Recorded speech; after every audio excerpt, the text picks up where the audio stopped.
Leemos hoy el capítulo 4 del libro de Josué. Capítulo 4.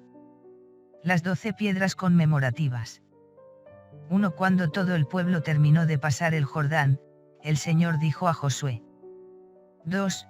Elijan a 12 hombres del pueblo, uno por cada tribu.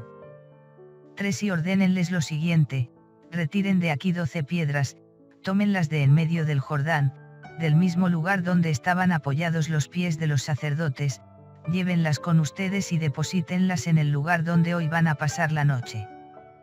4. Entonces Josué llamó a los 12 hombres que había hecho designar entre los israelitas, un hombre por cada tribu. 5. Y les dijo: vayan hasta el medio del Jordán, ante el arca del Señor, su Dios, y cargue cada uno sobre sus espaldas una piedra, conforme al número de las tribus de Israel. 6. Para que esto quede como un signo en medio de ustedes. Porque el día de mañana sus hijos les preguntarán: ¿qué significan para ustedes estas piedras? 7. Y ustedes les responderán: las aguas del Jordán se abrieron ante el arca de la alianza del Señor, cuando ella atravesó el Jordán, se abrieron las aguas del río. Y estas piedras son un memorial eterno para los israelitas. 8. Los israelitas cumplieron la orden de Josué, retiraron 12 piedras de en medio del Jordán, según el número de las tribus de Israel, como el Señor se lo había ordenado a Josué, las trasladaron hasta el lugar donde iban a pasar la noche, y las depositaron allí. 9. Después Josué hizo erigir 12 piedras en medio del Jordán, en el lugar donde se habían apoyado los pies de los sacerdotes que llevaban el arca de la alianza, y allí quedaron hasta el día de hoy.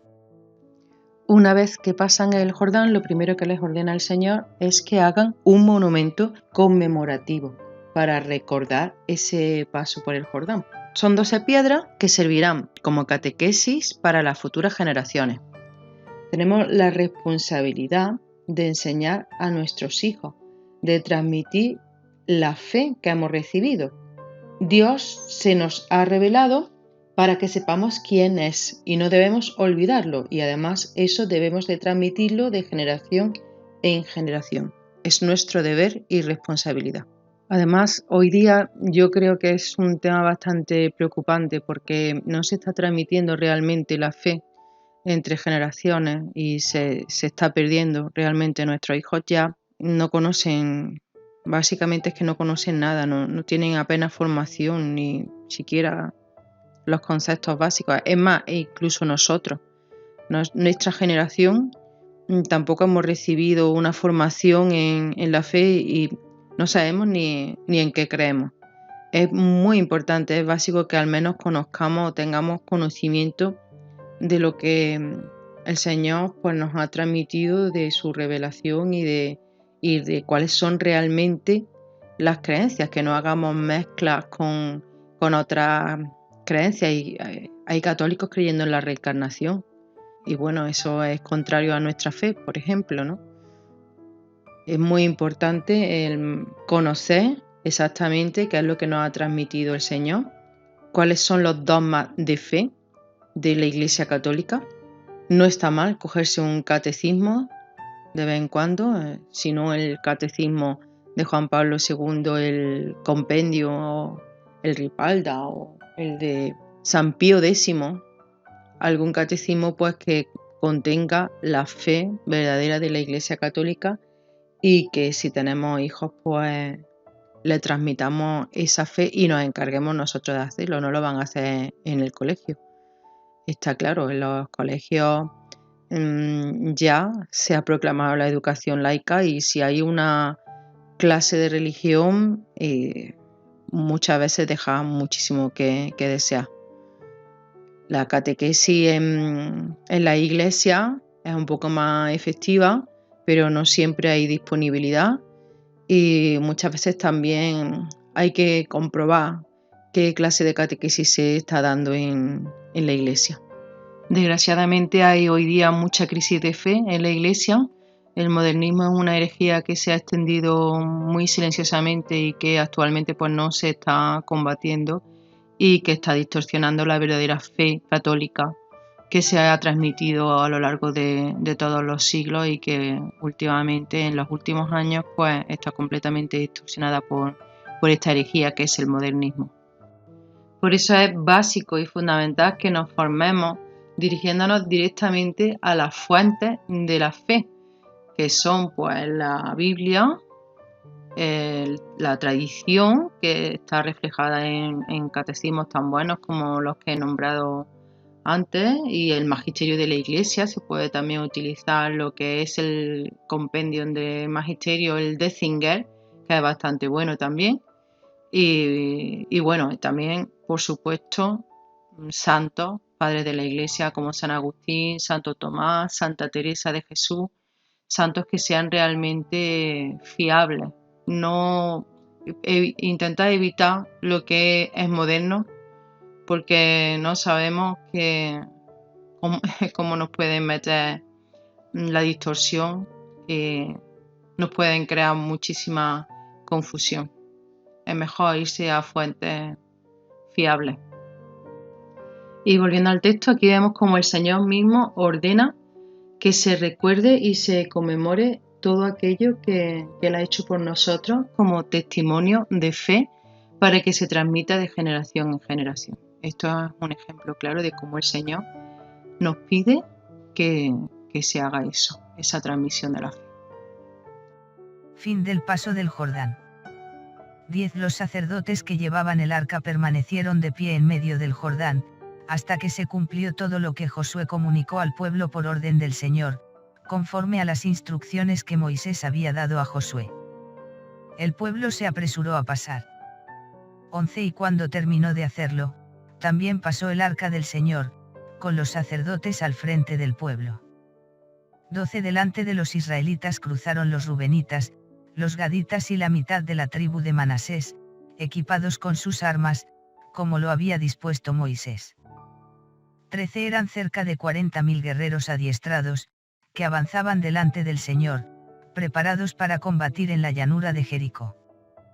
14. Aquel día, el Señor engrandeció a Josué a los ojos de todo Israel, y desde entonces lo respetaron como habían respetado a Moisés durante toda su vida. Aquí vemos la sucesión en el liderazgo que Dios establece. Pasó la sucesión desde Moisés hasta Josué y eso el pueblo lo respeta.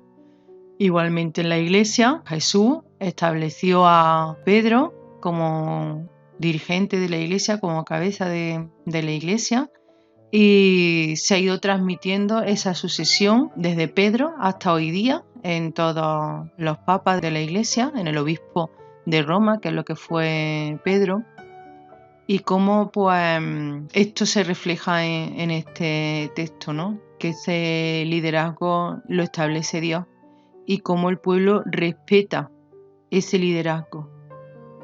Dios habla con Josué, es con quien habla, y el pueblo sigue fielmente, sin cuestionar nada, sigue fielmente lo que Josué les transmite como directamente dicho por Dios. No lo ponen en tela de juicio. Lo que Josué les ordena para ellos es palabra de Dios. Es como si Dios directamente lo ordenara. Confían perfectamente en que es lo que Dios ha ordenado. Esa es la confianza que nosotros debemos de mantener con la Iglesia y por eso debemos de confiar en el magisterio de la Iglesia como directamente pues palabra de Dios. Es fuente de revelación. Tanto la Biblia como la tradición y el magisterio de la Iglesia son las fuentes de revelación y es lo que nosotros debemos de tener la confianza plena que viene pues transmitido por Dios.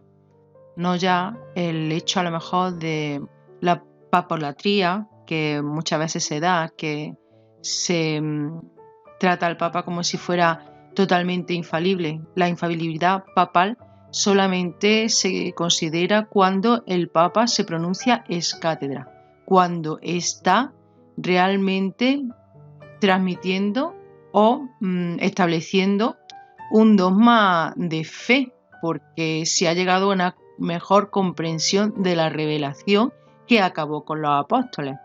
Y así pues es como el magisterio de la Iglesia lo que va es aclarando y dando a conocer mejor esa revelación que se transmitió en la revelación que acabó con los apóstoles.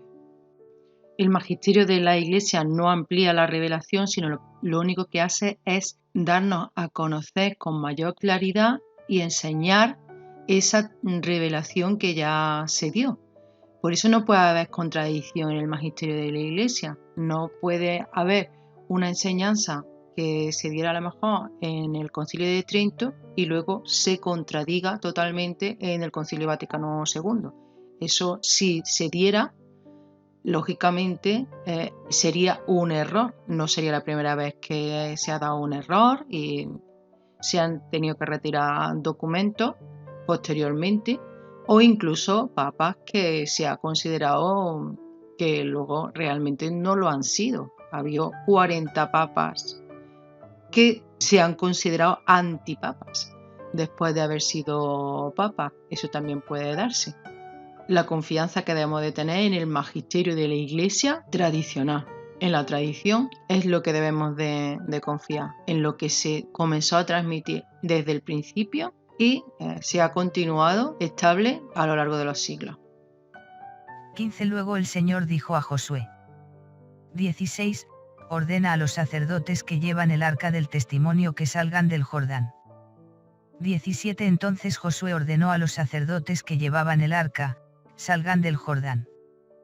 18. Y cuando estos salieron, apenas sus pies tocaron el suelo firme, las aguas del Jordán volvieron a su cauce y prosiguieron su curso como antes, por encima de sus bordes. La llegada a Gilgal. 19. El pueblo salió del Jordán el día 10 del primer mes, y estableció su campamento en Gilgal, en el extremo oriental de Jericó. 20. Josué hizo erigir en Gilgal las 12 piedras que habían sacado del Jordán. 21. Y dijo a los israelitas, cuando los hijos de ustedes, el día de mañana, pregunten a sus padres qué significan estas piedras. 22. Ustedes les darán la siguiente explicación: Israel pasó por el cauce seco del Jordán. 23. Porque el Señor, su Dios, secó las aguas del Jordán delante de ustedes, hasta que pasaron, como había secado las aguas del Mar Rojo delante de nosotros, hasta que terminamos de pasar. 24. Lo hizo así, para que todos los pueblos de la tierra reconozcan que poderosa es la mano del Señor, y ustedes teman siempre al Señor, su Dios. En el tema anterior ya hablamos de esta bendición que era pasar el Jordán. Es una bendición espiritual que nos hace pasar desde la muerte espiritual a la resurrección espiritual. Muere el hombre viejo y nace el hombre nuevo. Pero en este caso, a diferencia, con el paso del Mar Rojo, ahora no están escapando del enemigo, sino que al contrario, pasan a luchar con el enemigo. Bueno, hasta aquí el capítulo 4 del libro de Josué. El próximo día continuaremos leyendo el capítulo 5.